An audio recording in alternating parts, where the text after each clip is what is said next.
our students here came from about 100+ countries, and we have several 10,000 students online looking at us right now. If you come to your younger self, what is the advice you would give to our students? So the single biggest piece of career advice that I've ever heard, that I realized after the fact I was implementing, I didn't realize it at the time, was Scott Adams, the guy who invented Dilbert. Easy to remember who came up with this piece of advice, because how many people invented Dilbert? His big advice was, it's not about any particular skill, it's about combining skills. Right? The world is becoming an ever more complicated place. Everything is slamming together. Right? Fields that used to be discrete are now combining. Due in a large part to what we've been talking about.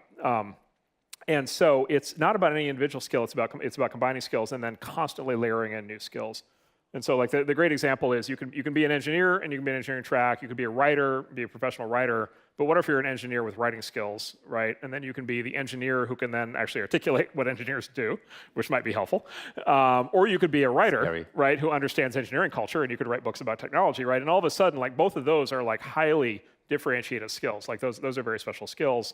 And then what if on top of that you threaded in knowledge of education, and then you had the ability to write about technology in education, and all of a sudden that's a very special thing.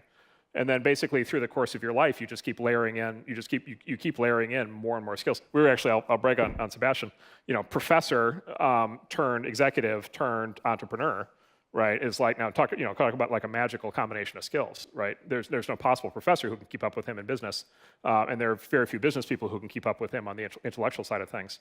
And so the magic is in the combination, and I suspect the world's going to get more in the direction where combinations are going to get much more valuable. And the people who have the combinations of skills. I love this. You're telling our students take more nano degrees. That's great. Yes, that's right. More that's business right. for us. Fantastic. That's right.